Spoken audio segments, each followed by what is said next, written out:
All right, Trendsetter. I can't say enough about our next guest. We met him at IWF Wrestling in Nutley, New Jersey, and we had to bring him back on the show. And that is none other than Gary Michael Cappetta. Of course, he is ring announcer extraordinaire. You heard his work. You've seen his work in Emphasize the word extraordinaire. Extraordinaire. You've seen him in the WWF, AWA, WCW, Ring of Honor, and now he graces our presence one more time on the High Spot Podcast, and he is Gary Michael Cappetta. Gary, how are you doing today?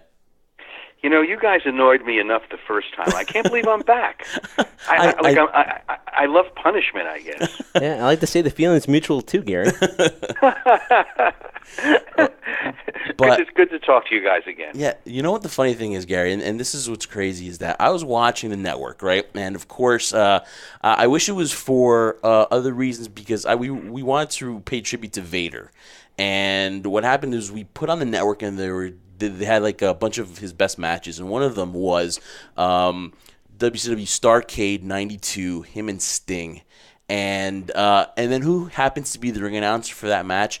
Gary Michael Cappetta. So I was wondering who would be the best person to kind of help pay tribute to Vader, and we're like, we got to get him back on. And of course, so many things to talk about that. But first and foremost, we wanted to pay tribute to Vader a little bit here, opening up the interview today. So just your thoughts on Vader, the man, and also the wrestler. It's very sad. It's very sad to lose Leon. I had been following him and his commentary online going into his latest operation, and you know, he just sounded so hopeful. Like I was really surprised to get the really tragic news. He was, you know, there weren't many that were tougher in the ring, weren't many that were stiffer in the ring, but he really was a marshmallow. You know, he was really a sensitive guy. Now, I know you watched that match against Sting, or especially some of his Japanese work, yeah, which was really brutal. And for me to say, you know, the guy's very sensitive, but he was. Sometimes even overboard, in the sense that he would get into disputes with management at WCW in protecting, like, the guys. I remember once we had gotten into a city late. I honestly don't remember. I don't even remember which country it was in. It's either in England or Germany. And he thought we should go directly to the arena so the guys can warm up, and whoever was in charge that night with WCW, and I'm talking about a suit. I'm not talking about any former wrestler or whatever. I'm talking about a guy who, his name was Don Sandiford, now that I think about it. And Vader's on the bus, and he's saying, tell the bus driver to go directly to the arena. And Sandiford is saying, no, we have to check into the hotel first. And you know, we were really running late. And so what Vader was doing was he was looking out for the interests of the guys. He said, do you really think that we could just walk into an arena and then walk into a ring? Like, we have to warm up. Guys are going to get hurt. I mean, he was, you know, he was standing, and then when we got there, Flair was in charge that night. He was the agent. He wasn't on the bus, you know, when this conversation was happening. And so I remember Leon saying, Rick, who is this guy? Like, do we have to listen to him? Like, is he our boss? Because Leon had gone up to the bus driver and said, you just go right to the arena. So, I mean, you know, he was standing up for the guys, and, you know, and then there were times, there was a reason that Harley Race was attached to him as his manager. They also traveled together, and it was sort of like to rein him in a little bit, because when he saw something that he thought was an injustice, he was going to stand up for it. And sometimes you just have to not do that. You know, like, there are other ways to do it, and he would get into like a hotel person's face. But he was, you know, he was a good guy, and I had never seen anyone that large do a moonsault in the ring. I posted it on my Facebook page, and it got huge numbers, of people like watching it because he was just amazing. What do you think the dynamic was between him and Harley? Why was Harley the perfect match for Vader when they put them together?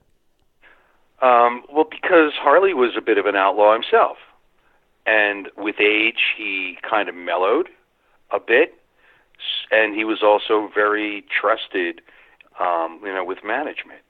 And Harley was past his wrestling days, so this was a way for him to stay involved with with wrestling in an on-camera role. So he was going to do what management wanted, and really he protected Vader. He protected Leon from himself a lot of times when we were on the road. Now, there's no question that when Jeff and I were very young in our days, when we saw Big Van Vader against Sting, and I remember going to Jeff, oh my God, he's going to kill Sting. And it's like he was that much of an intimidating presence. He was legit, He was like legit, like scary, like a Bruiser Brody. Like he was legit, man. Like how does a guy like Sting or Ric Flair, get in the ring with this guy? Like, right, Trendsetter? Yeah, I mean, that's the exact feelings I had with him and during his time in WCW. But then I remember him making the change of scenery and going to the WWF at that time. Now it's WWE. And I know there was this big build-up for him towards the Royal Rumble. And for some reason, just from my perspective, it just didn't seem like the whole stint in WWE, though he did go and chase the title eventually, ever lived up to the billing. Is it more of just the change of scenery, or is it more of just the the inner workings that they looked at Vader's possibly maybe something that they didn't create, and so they kind of wanted to mold them in their way? It's a change of style. From the time that I left the WWF at the time, after working with them for 11 years, and then I started working with the NWA, it was like night and day. NWA being, much, much stiffer, and watching Hulk Hogan defend his title in WWF, it was like ballet versus street fighting. But by the time that Vader transitioned over to the WWF, he needed to learn that you didn't need to knock someone's head off their shoulders in order for it to look like you're knocking someone's head off their shoulders. So there were a bunch of guys that worked with him so that he'd be less, he'd be safer. He'd be, safer to work with, because he would just go like pound the hell out of you. And there might have been a little bit of alarm in WWF land about the safety of their wrestlers. He needed to learn that, how to portray violence and not be violent. Because if you're working a program with him and you're in the ring with him every night, and when he started with us in WCW, working so stiff, I mean, who can take that kind of pounding and beating every night? I think, well, you know what? I have the answer to that question. There's only one person I can think of, and that's Mick Foley. Yeah, that's true. Because if you want to see brutality, I remember the most brutal thing that I've ever seen, and I had to wince and look away, and I didn't want to see the rest of the match. It was a match between Vader and Cactus Jack, Mick Foley, on WCW Saturday night, and it was the night that outside the ring, Vader pulled up the padding and power-bombed Mick Foley on the concrete. Oof. And Foley loved it. I mean, he wanted it. Yeah. They were starting a program. He said, "Look, we really need to make this." But man, you just heard, it was like taking a coconut and dropping it on a sidewalk. It was like, oh, I couldn't. It's in my opinion, it's not necessary. There's so many ways to portray violence without willfully giving someone a concussion. What will you take away from your time with Leon Vader? What do you take away? What will you remember the most about him? I will remember one night at Harley Race's house. It was after a show in Kansas City, and Austin was there. Steve Regal was there. There were a bunch of guys there, and just hanging out and having a good time. I remember asking him if I could try on his Super Bowl ring. I think his Super Bowl ring was from his time with the LA Rams, if I'm not mistaken. Which was like, I could have put my fist through it. It was huge. That's an exaggeration, but just the good times of hanging out and having a drink. And in fact, I posted a picture of myself, and Vader was showing me how to do the finger V sign. I posted it on my Facebook, Twitter, and Instagram accounts because those are the best memories I had with him. For me, and I'll ask this question because I'm sure it got asked even before the unfortunate passing of Vader. It was the mere fact that last year we saw him induct someone into the Hall of Fame, and we couldn't help but just kind of scratch our heads, Jeff and I, as we're sitting there and thinking ourselves. Stan Hansen, Yeah, Stan Hansen. Of that, people have their opinions on the Hall of Fame, whether it's important or not. But for us as fans, it's always great to give the person, the individual that we've seen throughout the years and has paved the way for the business, get that recognition they deserve while they're here. Now the question is, does he belong in the Hall of Fame? In your perspective, in your mindset, is Vader a Hall of Famer? Yes. Yes, I'm one of those naysayers of the WWE Hall of Fame, only because of how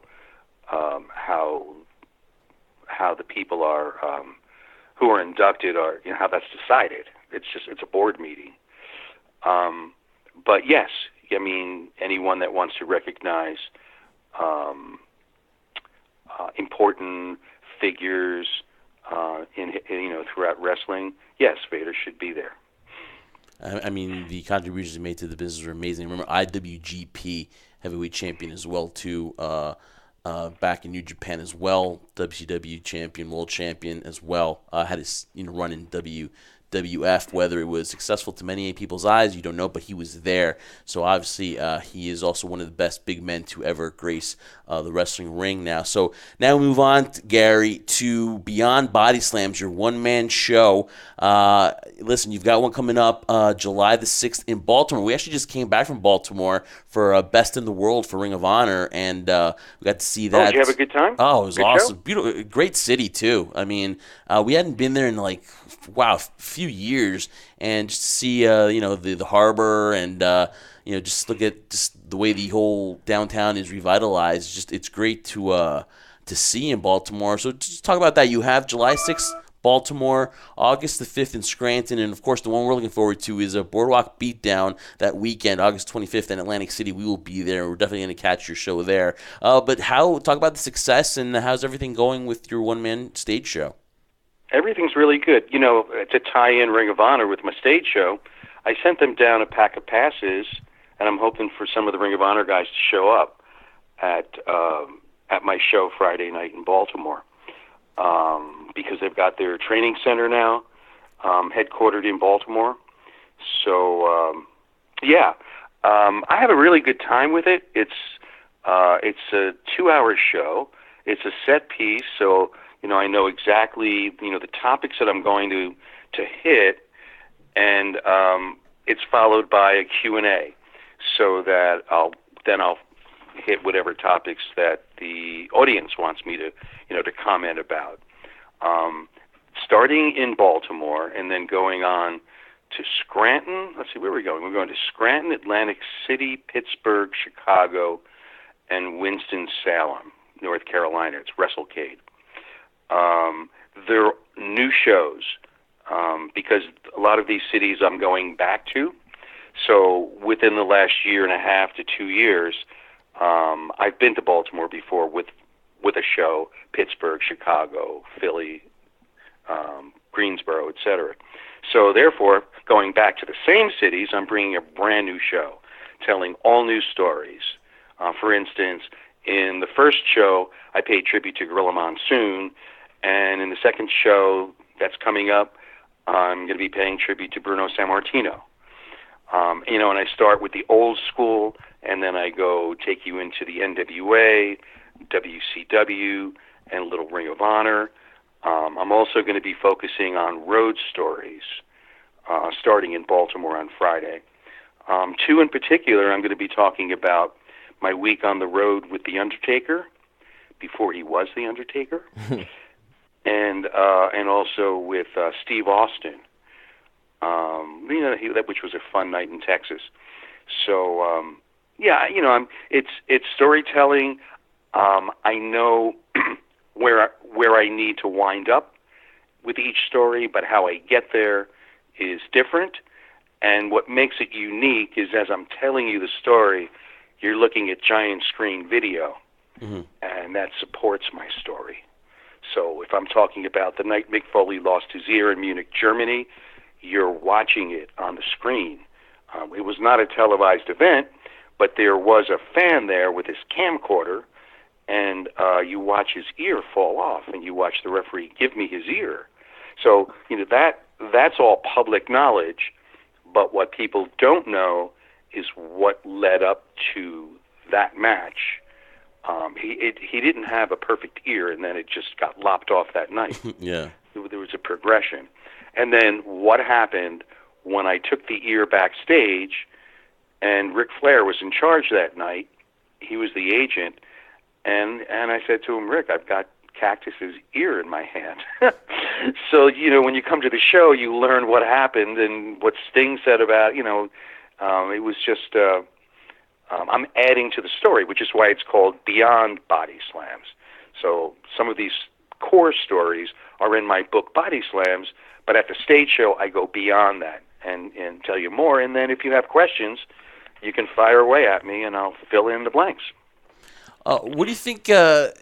Is it the nostalgia factor? Is it the inside stories? Why do you think, for example, and again, you're different because you're a one-man stage show. You have, the video in the background. But, for example, like the podcast that you hear with Something to Wrestle with Bruce Pritchard and the 83 Weeks podcast with Eric Bischoff, what do you think is the reason why wrestling fans are so, I would say, drawn to shows like this? Is it the nostalgia factor? Is it because they feel like they're inside the stories? What do you think is one of the reasons why shows like these work? I think it's a combination of things, of what you just said. But I can't tell you how many times people tell me, Gary, I grew up with your voice.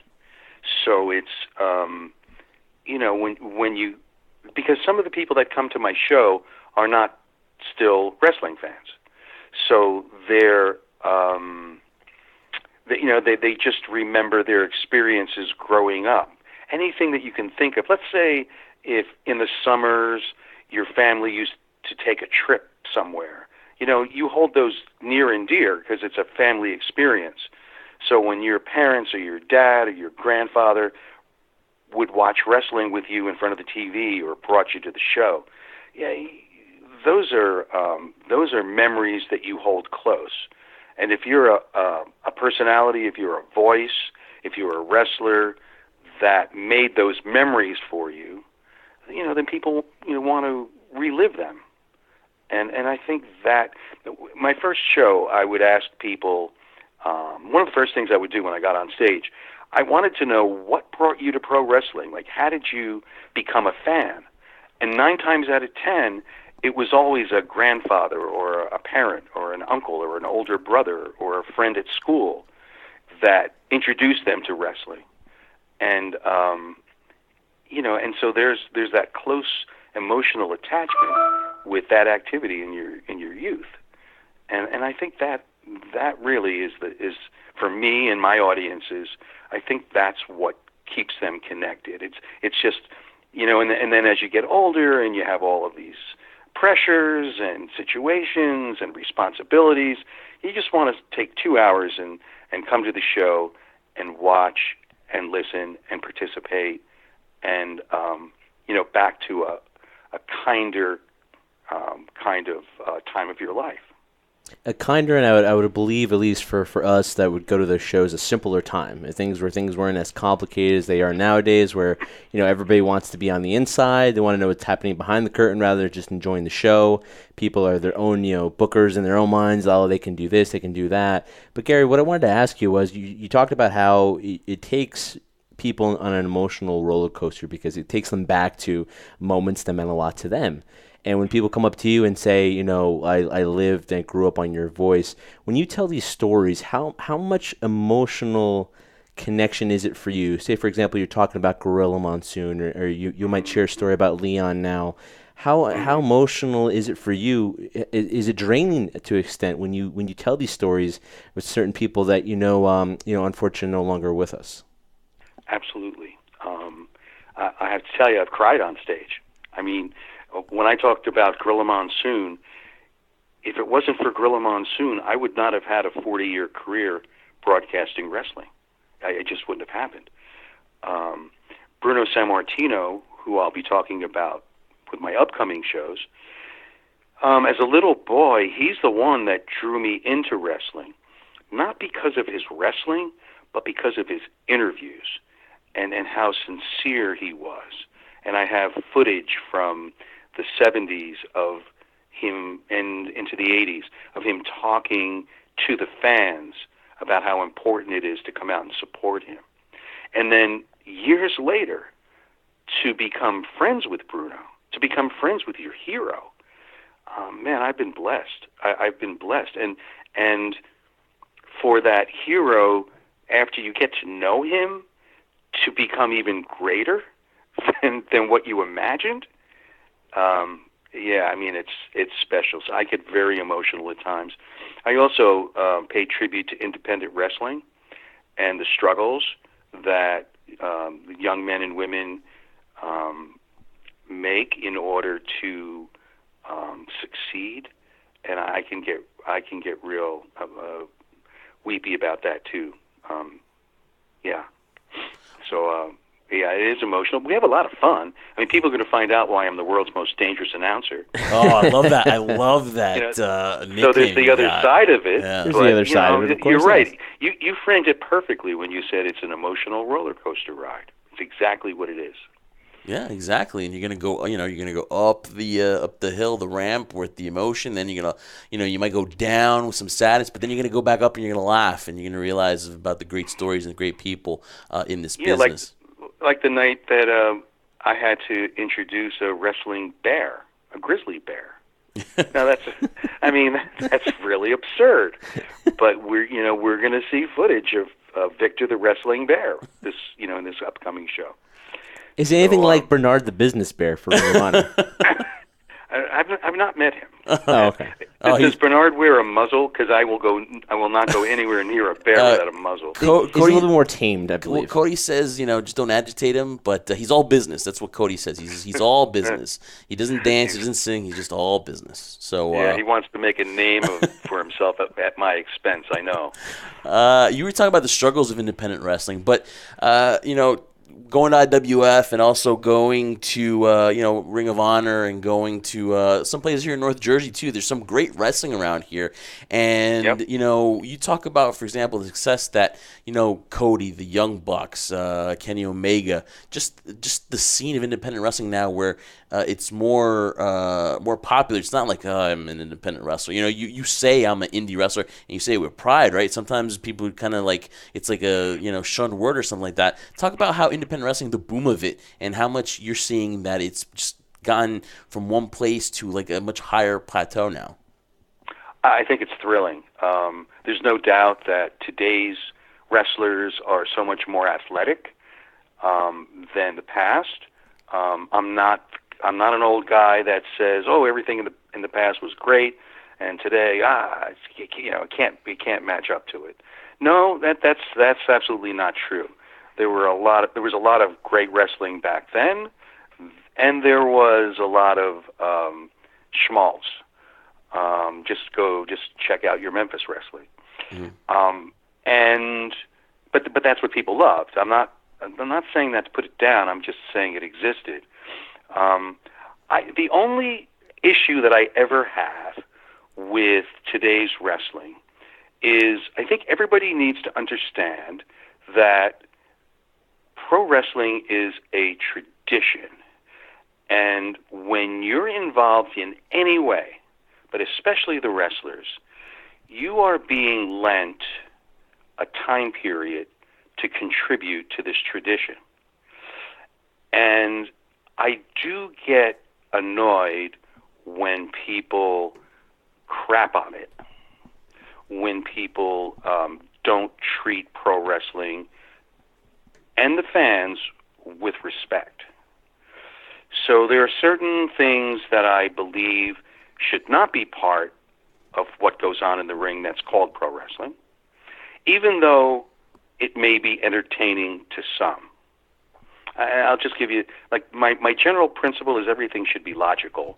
And if we're basing what the event is supposed to be, where you have opponents that are trying to win a match, anything that doesn't go towards that is not logical and doesn't belong. You're being lent a certain amount of time to continue a tradition. And you need to be entertaining, be weird, be wacky, be, entertain. I mean, obviously, I'm not saying that, we should be going to see an Olympic-style wrestling match, or we should have that seriousness. But, there's certain things that are done over and over and over again that do not make sense. And I speak out against them. And sometimes that's misinterpreted as crapping on today's pro wrestling. And that's nothing could be farther from the truth. I mean, whether it be the WWE or your local independent show, there's a lot of great wrestling that's happening. It's just how it's presented that sometimes I have a problem. Were you able to catch any of the Kenny Omega and Okada, anything like that? Or are you still do you still have in the pulse of what's going on now? Are you still a fan? Do you still watch stuff? Would you repeat the question? Well, do you still watch it more pay close attention to it? Basically, what Jeff's asking, are you still up to date with the current wrestling that's out there right now, whether it be Impact Wrestling, Ring of Honor, New Japan Pro Wrestling, what Lucha Underground's doing? Do you keep up to date with the current wrestling that's going on right now? A lot of it. It would have to be a full-time job to keep up with all of the different promotions. I think it's a great environment for wrestlers. I think what we're seeing is, I call it the democratization of wrestling, where wrestlers like the Bucks, like Cody, like Omega, are gaining power that independent wrestlers normally would never have, where they're dictating their futures.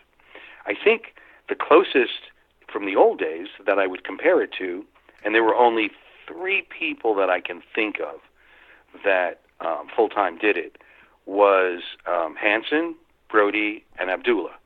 Mm-hmm. Very much like if an independent wrestler like Omega is based in Japan, with all of the years that Brody and Hansen and Abdullah put into Japan, when they were in the States, they called their own shots because they didn't need Vince McMahon. They didn't need Vern Gagne. They didn't need Jim Crockett. So, and so they were truly independent wrestlers. They were independent. And I see that today, and I'm thrilled about it. I'm thrilled about it because when the scale is too balanced in either direction, it's not healthy for the business, because there's going to be a group, whether it be the promoters or the wrestlers, that are going to take advantage of the other faction, let's say. He is Gary Michael Cappetta. His one-man stage show is Beyond Bodyslams. He will be in Baltimore, the Love City of Baltimore, July the 6th, August 5th in Scranton, and August 25th in Atlantic City for Boardwalk Beatdown. I'm not going to miss that show, Gary. That is something that I'm looking forward to. It's going to be the highlight of my weekend. We're going to be part of Boardwalk Beatdown, too. Just real quick, are you excited about that? It's a huge convention. For all those people that can't go to All In, you have Boardwalk Beatdown. You're going to have an amazing talent there that's going to be at the convention. I'm thrilled. I'm thrilled because I have such a history with Atlantic City. As a fan, I would go to Atlantic City Convention Hall. It was actually like a side hall. It wasn't the main hall. I remember being a fan in the audience, and there was a riot one night. Knives came out, and it was weird. And then the very first ESPN AWA show was taped at the Tropicana. I skipped ahead. WWF, we did. Many people don't know that Gorilla Monsoon broke into commentating at a little-known wrestling TV show that was only shown on cable that came from the Steel Pier in Atlantic City. I'm going to have some footage of that at my show in Baltimore and the rest of the cities. I have a long history. Then when I was with WWF, we did shows from resorts. So it just goes back. And, I have something for your listeners. I have a promo code that I want to give your listeners, and it doesn't matter what city they're in. Now, I'm coming to Baltimore, Scranton, Atlantic City, Chicago, Pittsburgh, and Winston-Salem. And if they go to Eventbrite.com and they put in the promo code, my initials, GMC20, they'll get 20% off all tickets. That is a great deal right there, Gary. And again, we were talking to Gary and Michael Cappetta. You can catch Beyond Bodyslams, the one-man stage show, again, this summer. If you are in those towns, in Baltimore, in Scranton, and Atlantic City, I suggest you go check it out. Looking forward to being there for Boardwalk Beatdown that weekend of the 24th and 25th. Gary, you know what? You said beforehand we started this that, it was 2-on-1. But you know what? You left us speechless here because your stories are amazing. And every time... teamed up on me, guys. And every time we have you didn't have to go for a hot tag. You were just in there the entire time dominating both of us. I feel like we get our own personal here, one-man stage show when we talk to you because your stories are amazing. And, you don't have to sell me on the show. I'm going to be there on the 25th. So, definitely. Again, man, just... so impressed with the stories. You drop the knowledge here on the High Spot podcast, and we can't thank you enough. Yeah, just remember that promo code. When you go to my tickets are at Eventbrite.com. Mm-hmm. So if you go to Eventbrite.com and you click on the event in your city and hit tickets, a screen will come up and it'll say use promo code. So you click that and you put in my initials, GMC20, and you'll get 20% off, whether you buy the premium meet and greet ticket or the general admission ticket. So, some of these tickets, you could save like $9 a ticket. It's a pretty good deal. Hey, that's something right there. And of course, thank you so much for coming on the show, Gary. Hope to talk to you down the road. Again, thank you for coming on here, talking a little bit about Vader and your show and just the state of wrestling right now. I really appreciate it. I appreciate it, and I tease you guys, but anytime you just give me a call and we'll chat wrestling. Thank you, guys. Appreciate it. Thank you, Gary.